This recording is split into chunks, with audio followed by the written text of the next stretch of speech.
Hello friends, आप सभी अग्रज एवं अनुज भाइयों का आपके अपने यूट्यूब चैनल साहित्य आप तक पर आप सबका स्वागत है।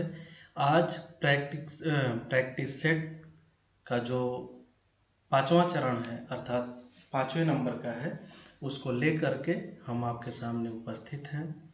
तो आइए चलिए देखते हैं आज के लिए कुछ महत्वपूर्ण जो सवाल है। और हम आशा करते हैं कि अगर पिछला जो सेट था अगर आप सॉल्व किए होंगे तो आपको अच्छा लगा होगा। तो आइए हम लोग बगैर किसी देरी के शुरू करते हैं प्रैक्टिस सेट को। पहला सवाल है कि जय सतयुग थापन करन नासन म्लेच्छ आचार कठिन धार तलवार कर कृष्ण कल की अवतार कथन किस नाटक का है। आपको ये बताना है कि जो ये कथन है ये किस नाटक का है। पंक्ति है, जय सतयुग थापन करन नासन म्लेच्छ आचार कठिन धार तलवार कर कृष्ण कल की अवतार।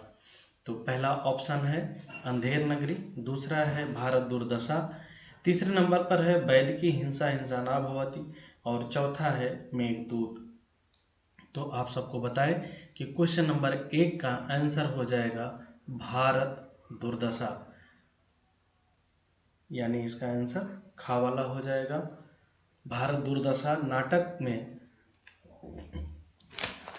आप सबको बताएं कि जो ये पंक्ति है आप देखेंगे कि एकदम बिल्कुल शुरुआत में ये मंगला चरण है, मंगलाचरण या चरण कह सकते हैं, है ना। यानी इसी पंक्ति से इस नाटक का क्या होता है, भारत दुर्दशा का शुरुआत होता है। आइए अगला सवाल हम लोग देखते हैं। अगला सवाल है कि भारत दुर्दशा नाटक में कितने अंक हैं, यानी क्वेश्चन नंबर 2 में आपको अंक बताना है कि यह नाटक कितने अंकों का है, 7, 5, 6, 3। तो इसका आंसर आप सबको बताएं कि हो जाएगा तीसरा। ये 6 अंकों का कुल नाटक है। जैसे आपका चंद्रगुप्त है 4 अंकों का है, आपका अंधा युग 5 अंकों का है, ठीक है। उसी प्रकार ये भारत दुर्दशा नाटक 6 अंक का है। यानी पहला सवाल भी भारत दुर्दशा से था और दूसरा सवाल भी भारत दुर्दशा से है। और आप सबको बताएं कि यह नाटक बहुत ही महत्वपूर्ण है, इससे हर बार परीक्षा में सवाल पूछे जाते हैं। इसलिए आज के इस प्रैक्टिस सेट में हम यहाँ पे 2 क्वेश्चन रखे हैं इससे। आइए क्वेश्चन नंबर तीसरा है कि छायावाद तत्वतः प्रकृति के बीच जीवन का उद्गीत है, कथन किसका है। ऑप्शन है का महादेवी वर्मा, खा डॉक्टर नामोर सिंह, गा डॉक्टर रामस्वरूप चतुर्वेदी, घा रामविलास शर्मा। आपको बताना है कि छायावाद तत्वता क्या है, प्रकृति के बीच जीवन का उद्गीत है। तो यहाँ पे महादेवी वर्मा भी हैं, डॉक्टर नामोर सिंह का भी नाम है, रामस्वरूप चतुर्वेदी जी का भी है, रामविलास शर्मा का भी है। तो आप सबको बताएं कि इसका आंसर हो जाएगा छायावाद की महान कवित्री महादेवी वर्मा, यानी ऑप्शन का इसका आंसर हो जाएगा कि छायावाद तत्वतः प्रकृति के बीच जीवन का उद्गीत है। ये कथन किसका है, महादेवी वर्मा जी का है। क्वेश्चन नंबर 4 देखते हैं हम लोग। क्वेश्चन नंबर 4 है, एक सेकेंड यहाँ से ले ले, हाँ। क्वेश्चन नंबर 4 है कि छायावाद मूलतः शक्ति काव्य है। कैसा काव्य है, शक्ति काव्य है। यानी पहले था कि प्रकृति के बीच जीवन का उद्गीत है, अभी आपको बताना है कि छायावाद मूलतः शक्ति का काव्य है। यह कथन किसका है, कथन किसका है, ठीक है।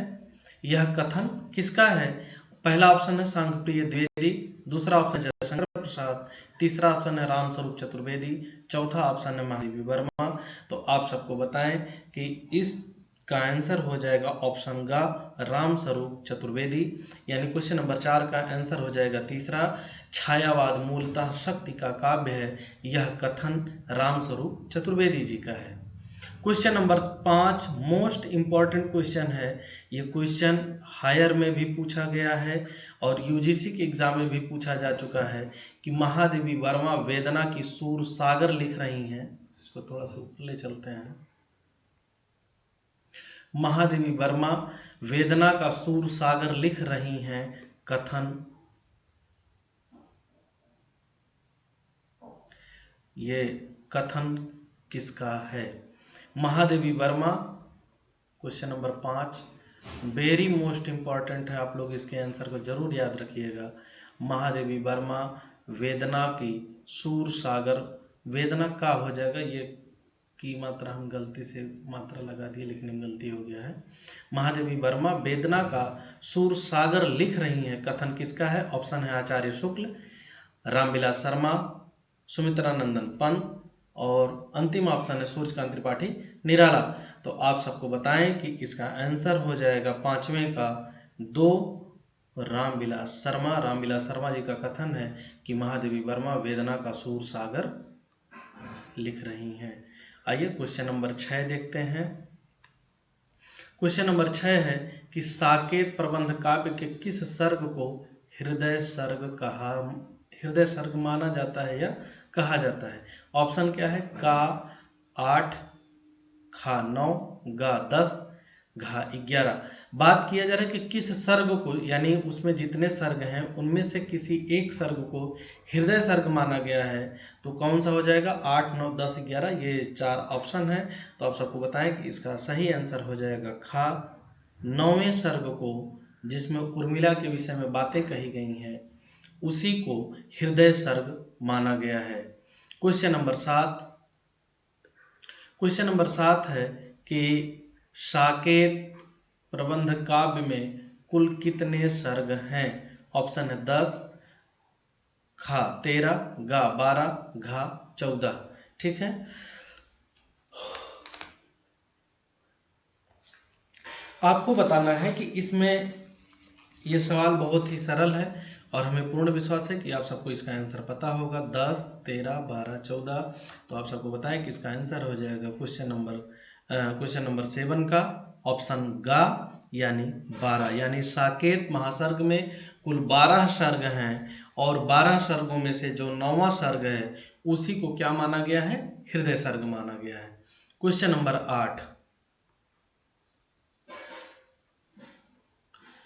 नंबर 8 है कि हल्दी घाटी महाकाव्य के लेखक हैं डॉक्टर राम कुमार वर्मा, श्याम नारायण पांडे, रामविलास शर्मा, राधा कृष्ण दास। तो हमें पूरा विश्वास है कि इसका आंसर जरूर आपको पता होना चाहिए। 7वें का आपका हो जाएगा हल्दी घाटी, नहीं सॉरी 8वें का हल्दी घाटी महाकाव्य के लेखक का क्या नाम है?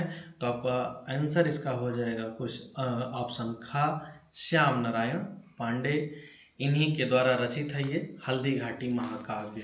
ठीक है, क्वेश्चन नंबर 9 हल्दी घाटी महाकाव्य में कुल कितने सर्ग हैं? क्वेश्चन है कि हल्दी घाटी महाकाव्य में कुल कितने सर्ग हैं? ऑप्शन है पहला 17, दूसरा 16, तीसरा 15 और चौथा है 14। ठीक है, तो इसका आंसर बहुत ही आसान है।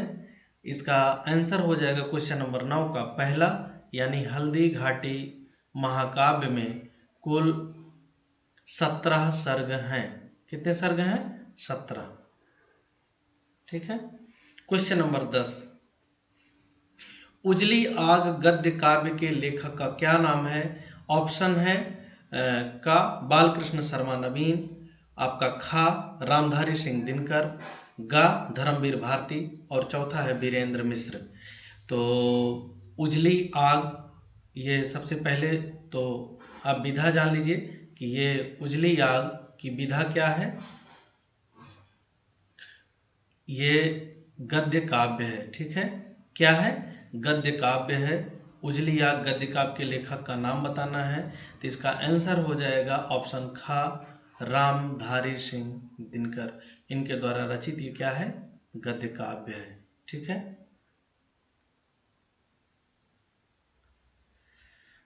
उजली आग कि विधा अगर पूछी जाती है तो क्या हो जाएगा, ये गद्य काव्य हो जाएगा। ठीक है, तो इस प्रकार 10 क्वेश्चन हम लोग हल कर चुके हैं। आइए चलिए क्वेश्चन नंबर 11 को हम लोग देखते हैं। सवाल है कि आ कविता के प्रवर्तक कौन थे। आ कविता के प्रवर्तक, यहाँ पे हम योजक चिन्ह लगाना भूल गए थे, तो यहाँ लिख दिए हैं दोबारा कि आ कविता के प्रवर्तक कौन थे। ऑप्शन है जगदीश चतुर्वेदी, वीरेंद्र कुमार जैन, रविंद्र भ्रमर, चौथा है हरीश मदानी। तो आ कविता के प्रवर्तक की अगर हम लोग बात करें तो इसका आंसर हो जाएगा ऑप्शन का जगदीश चतुर्वेदी। इस प्रकार हम लोग कुल 11 क्वेश्चन को हल कर चुके हैं। आइए हम लोग क्वेश्चन नंबर 12 को देखते हैं। क्वेश्चन नंबर 12 है कि कविता दो शब्दों की नीरवता में रहती है, यह कथन किसका है। कविता दो शब्दों की नीरवता में रहती है, यह कथन किसका है। ऑप्शन पहला अज्ञेय, दूसरा मतलब खा रामविलास शर्मा, गा आचार्य शुक्ल, घा हजारी प्रसाद द्विवेदी। आप सबको बताएं कि ये बहुत ही मोस्ट इम्पॉर्टेंट क्वेश्चन है। ये यूजीसी में भी पूछा जा चुका है, कई बार पूछा जा चुका है, जीडीसी में भी पूछा जा चुका है। क्वेश्चन नंबर 12 कि कविता दो शब्दों की नीरवता में रहती है, कथन किसका है। तो इसका आंसर आप सबको बताएं कि प्रयोगवाद के जनक सच्चिदानंद हीरानंद वात्स्यायन अज्ञेय जी हैं। ठीक है, यानी ऑप्शन का इसका आंसर हो जाएगा क्वेश्चन नंबर 12 का कि कविता दो शब्दों की नीरवता में रहती है। क्वेश्चन नंबर 13 पंक्ति है कि आकांक्षा इतनी है साधना भी लाए हो, तुम नहीं व्याप सकते, तुम में जो व्यापा है उसी को निभाओ। पंक्ति किसकी है। ठीक है, पंक्ति किसकी है। ऑप्शन है मुक्तिबोध, खा त्रिलोचन, चौथा अज्ञेय, घा कुंवर नारायण। क्वेश्चन नंबर 13 है कि पंक्ति है, पंक्ति पूछी गई कि पंक्ति किसका है कि आकांक्षा इतनी है साधना भी लाए हो, तुम नहीं व्याप सकते, तुम में जो व्यापा है उसी को निभाओ। पंक्ति किसकी है। तो आप सबको बताएं कि इसका भी ऑप्शन हो जाएगा गा और आंसर होगा प्रयोगवाद के जनक सच्चिदानंद हीरानंद वात्स्यायन अज्ञेय। ये उन्हीं की पंक्ति है। ठीक है, क्वेश्चन नंबर 14 आइए हम लोग देखते हैं। क्वेश्चन नंबर 14 है, बहुत ही महत्वपूर्ण सवाल है। मुन्नी निम्नलिखित में से किस कहानी की नायिका है। सवाल है मुन्नी नायिका है, आपको बताना है कि किस कहानी की नायिका है। ऑप्शन का ईदगाह, खा पूस की रात, गा नशा, घा बड़े भाई साहब। आपको बताना है कि ये किस कहानी की नायिका है। तो आप सबको बताएं कि इसका ऑप्शन हो जाएगा खा पूस की रात, यानी पूस की रात की जो नायिका है उसका नाम है मुन्नी। उसके अलावा रहता है हल्कू और जबरा। जबरा कुत्ता का नाम कहीं कहीं झबरा भी मिलता है, हालांकि किताब में उसका नाम जबरा ही लिखा है। जो मानसरोवर है, मानसरोवर नाम से उनकी कहानियाँ सब निकली हैं, तो उसमें हम पढ़े उसमें ये जबरा ही लिखा हुआ मिला है। तो आइए क्वेश्चन नंबर 15 देखते हैं कि क्वेश्चन नंबर 15 है कि प्रेम एक ही कोट की दो सत्ताओं का योग है, कथन किस निबंध का है। बहुत ही महत्वपूर्ण सवाल है और निबंध भी उतना ही महत्वपूर्ण है। मोस्ट इंपॉर्टेंट क्वेश्चन है कि प्रेम एक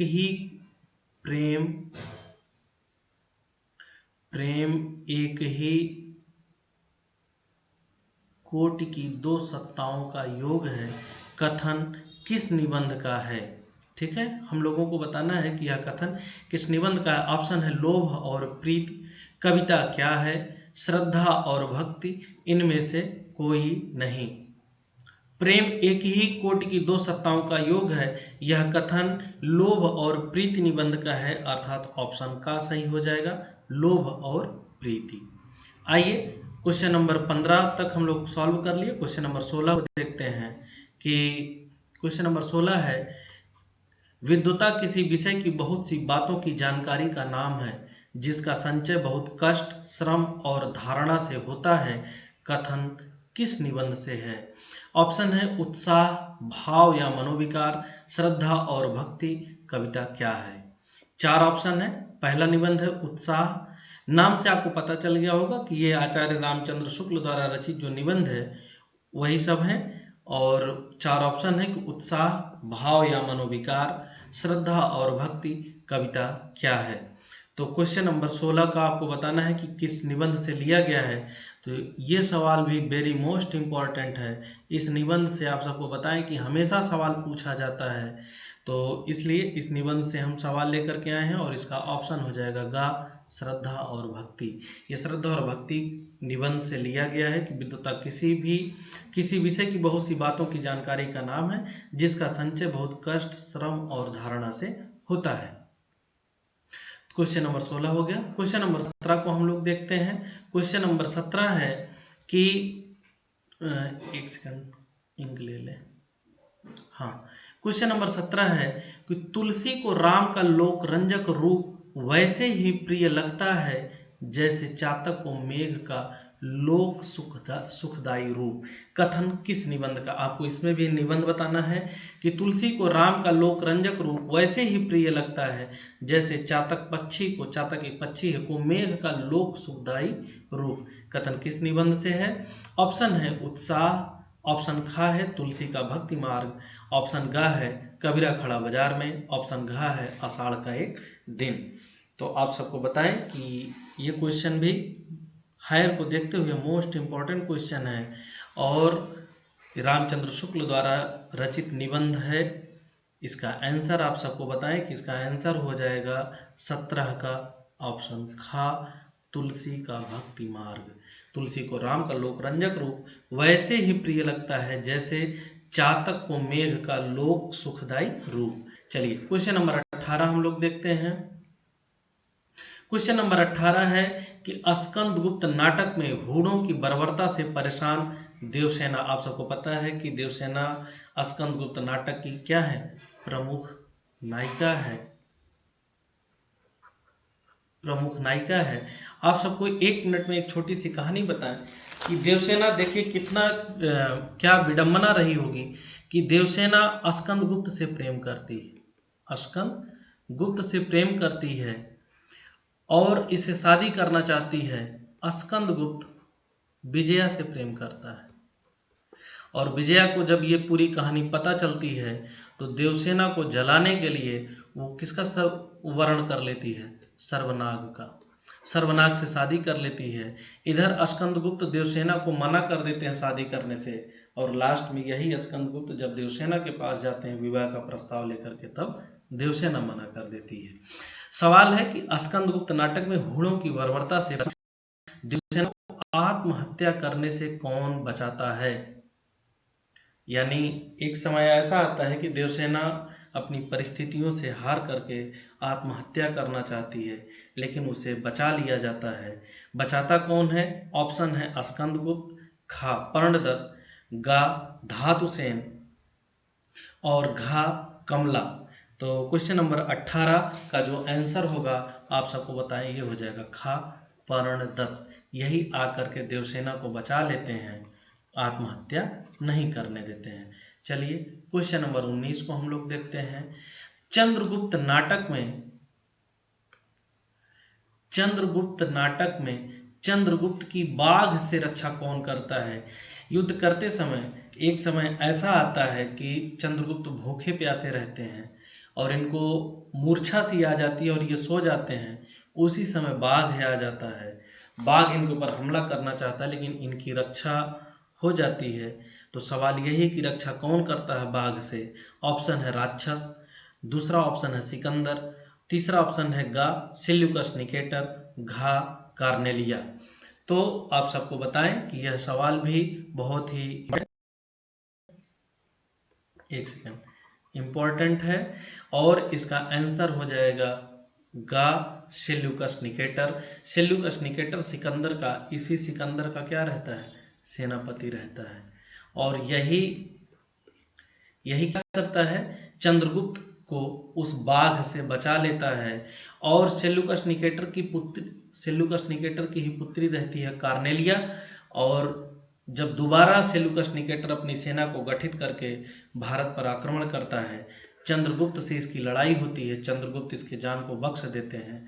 तो जब ये वापस जाने लगता है तो ये अपनी पुत्री की शादी कार्नेलिया का विवाह चंद्रगुप्त से करा देता है। ठीक है, तो क्वेश्चन नंबर 19 का भी हो गया। चंद्रगुप्त नाटक में चंद्रगुप्त की बाघ से रक्षा कौन करता है? तो सेल्यूकस निकेटर करता है। चलिए क्वेश्चन नंबर 20 मोस्ट इंपॉर्टेंट सवाल है, वेरी मोस्ट इंपॉर्टेंट कह सकते हैं। ये सवाल यूजीसी में भी पूछा जा चुका है। निम्नलिखित में से चूहिया किस उपन्यास की नायिका है? ऑप्शन है का मैला आंचल, खा गोदान, गा अनाम दास का पोथा, घा कर्मभूमि। तो आप सबको बताएं कि इसका आंसर हो जाएगा चूहिया किस उपन्यास की नायिका है? तो इसका आंसर हो जाएगा ऑप्शन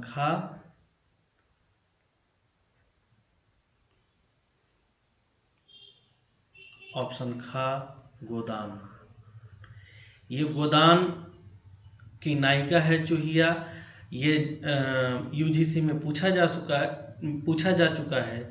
चूहिया वही नायिका है कि जब गोबर शादी करके झुनिया से शहर लेके जाता है और वहाँ पे जब उसको बच्चा पैदा होता है तो ये चूहिया जब झुनिया बीमार पड़ती है, अपने बच्चे को स्तनपान कराने की स्थिति में नहीं रहती है, तो ये चूहिया ही उसके बच्चे को अपना स्तनपान करा के अपना दूध पिला करके गोबर के बच्चे को पालती है।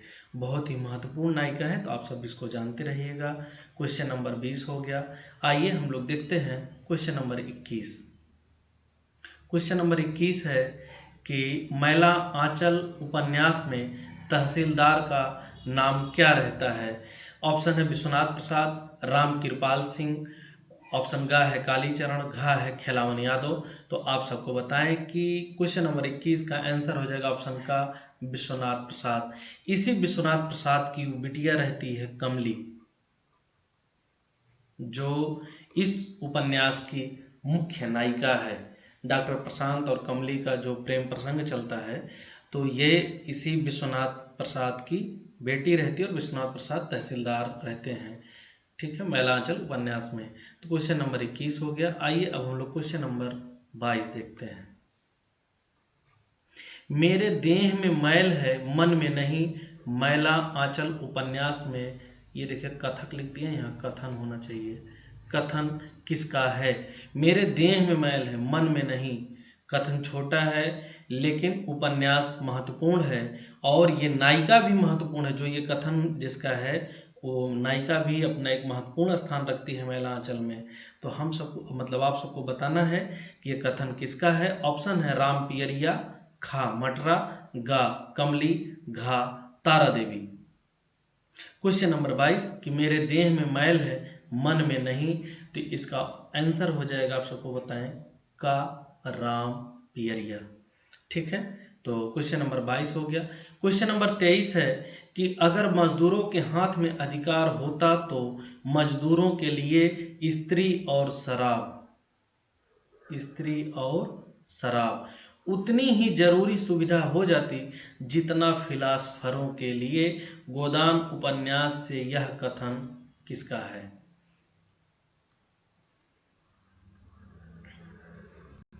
गोदान उपन्यास से यह कथन किसका है? ऑप्शन है मेहता, प्रोफेसर मेहता, खा मिस मालती, गा ओंकार नाथ त्रिपाठी, घा खन्ना। ठीक है, क्वेश्चन नंबर 23 अगर मजदूरों के हाथ में अधिकार होता तो मजदूरों के लिए भी स्त्री और शराब उतनी ही जरूरी सुविधा हो जाती जितना फिलासफरों के लिए। एक मिनट, स्त्री और शराब उतनी ही जरूरी सुविधा हो जाती जितना फिलासफरों के लिए। यहाँ पे कामा लगाना भूल गए। ठीक है, ये जितना फिलासफरों के लिए। अब आप सबको बताना है कि यह कथन किसका है। तो ऑप्शन में है मेहता, मालती, ओंकारनाथ त्रिपाठी, खन्ना। आप सबको बताएं कि इसका आंसर हो जाएगा गा ओंकारनाथ त्रिपाठी। ये भी अपना एक महत्वपूर्ण स्थान रखते हैं और सवाल महत्वपूर्ण है, इसलिए आप लोग जानते रहिएगा इस कोटेशन को।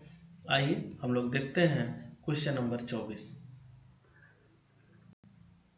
क्वेश्चन नंबर 24 है कि उपजा ईश्वर कोप से औ आया भारत बीच, छार खार सब हिंद। ये हिंद है, ये देखिए मात्रा गलती से यहाँ लगा दिए थे, हिंदू लिख दिए थे, ये हिंद है।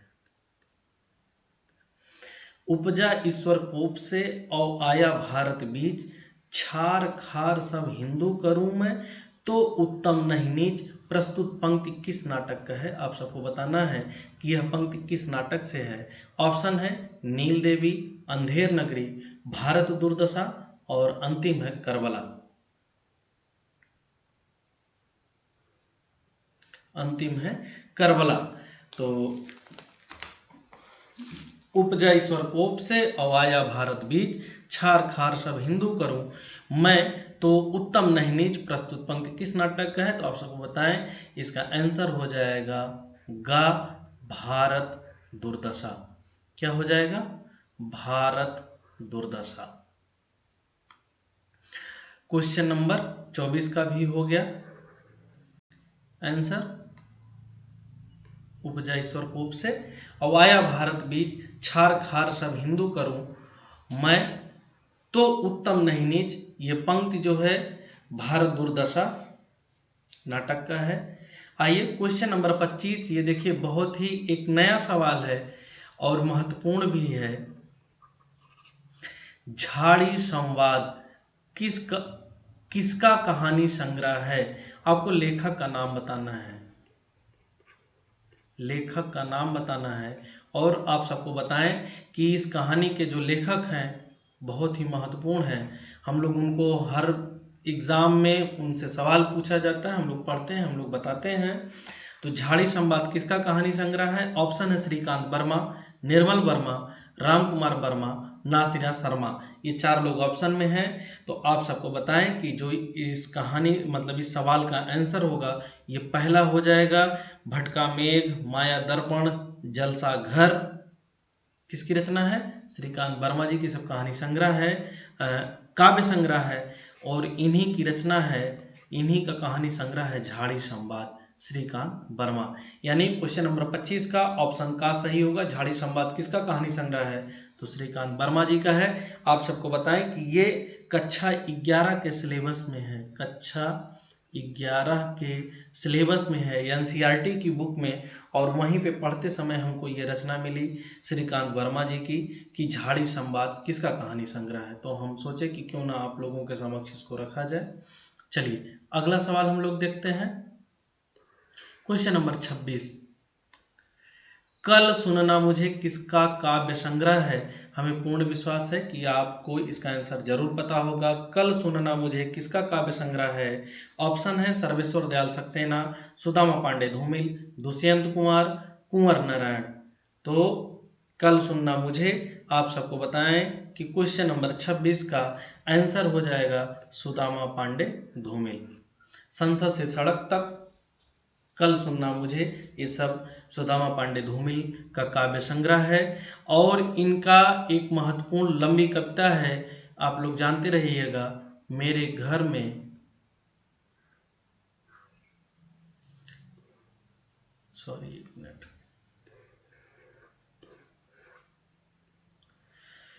हाँ यहाँ क्वेश्चन नंबर 25, मेरे घर में 5 जोड़ी आंखें हैं।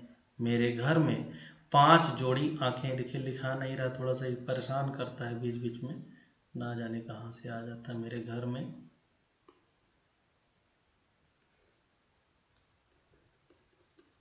मेरे घर में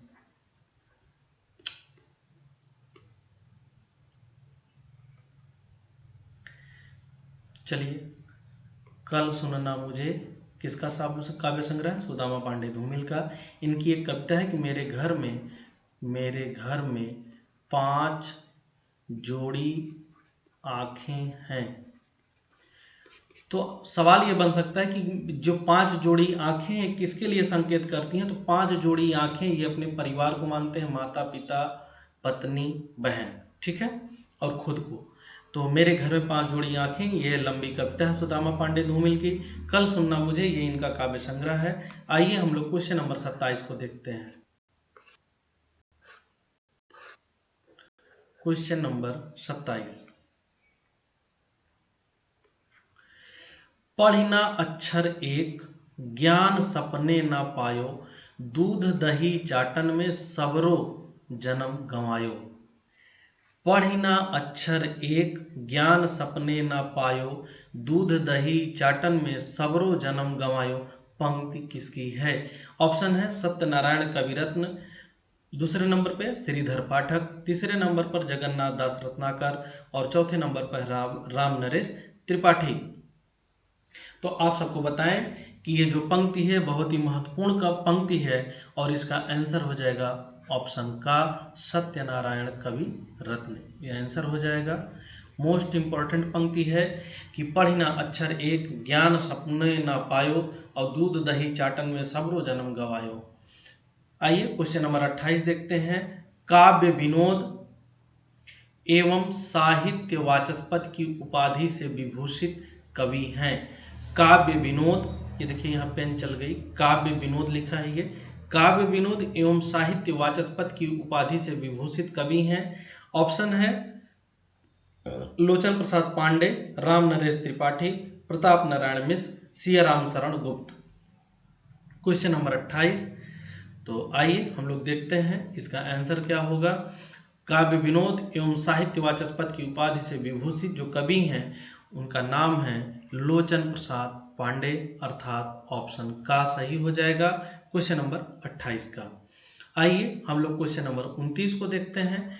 हिंदी साहित्य का संक्षिप्त इतिहास, बहुत ही कई परीक्षाओं में पूछा जा चुका है। रचना बहुत महत्वपूर्ण है, इसके लेखक भी बहुत महत्वपूर्ण है।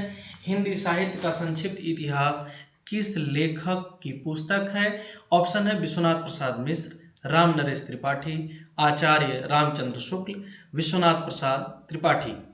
तो आप सबको बताएं कि इसका आंसर हो जाएगा ऑप्शन खा, राम नरेश त्रिपाठी। ये पेन थोड़ी उल्टी चल जाती है, राम नरेश त्रिपाठी, ऑप्शन खा सही हो जाएगा।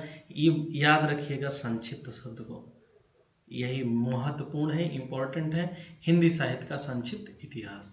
चलिए क्वेश्चन नंबर 30 को हम लोग पढ़ते हैं। क्वेश्चन नंबर 30 है कि मैंने यह बाहर का वस्तु जगत, ये देखिए वस्तु लिख दिए हैं, ये वस्तु जगत होगा सर। मैंने यह बाहर का वस्तु जगत अच्छी तरह जाना था, धर्म नीति मर्यादा यह सब है केवल आडंबर मात्र। प्रस्तुत कथन किसका है? ऑप्शन में है धृतराष्ट्र, संजय, याचक, गांधारी। सवाल है कि मैंने यह बाहर का वस्तु जगत अच्छी तरह जाना था, धर्म नीति मर्यादा यह सब केवल क्या है? वह है आडंबर मात्र है। आप सबको बताएं कि यह कथन है धर्मवीर भारती द्वारा रचित नाटक अंधा युग का, अंधा युग का है। और इसका आंसर हो जाएगा ऑप्शन घ, गांधारी। जो दुर्योधन की माँ है गांधारी, ये उन्हीं का कथन है कि मैंने यह बाहर का वस्तु जगत अच्छी तरह से जाना था, धर्म नीति मर्यादा यह सब केवल क्या है? आडंबर है। तो इस प्रकार क्वेश्चन नंबर 30 तक हम लोग सवाल को सॉल्व कर लिए। और इस प्रैक्टिस सेट में हमारे प्रिय भाई और बहन इतना ही। फिर हम आपके लिए कल परसों एक नया सेट तैयार करके मिलते हैं। तब तक के लिए आप सबका बहुत धन्यवाद। और अगर आप पहली बार देख रहे होंगे तो हमारी मेहनत और यह प्रैक्टिस सेट अगर आपको अच्छा अगर लगेगा तो आप चैनल को प्लीज़ सब्सक्राइब कर लीजिएगा, हमको सपोर्ट करिएगा। तब तक के लिए आप सबका बहुत बहुत धन्यवाद। मिलते हैं फिर नेक्स्ट वीडियो में। Thank you.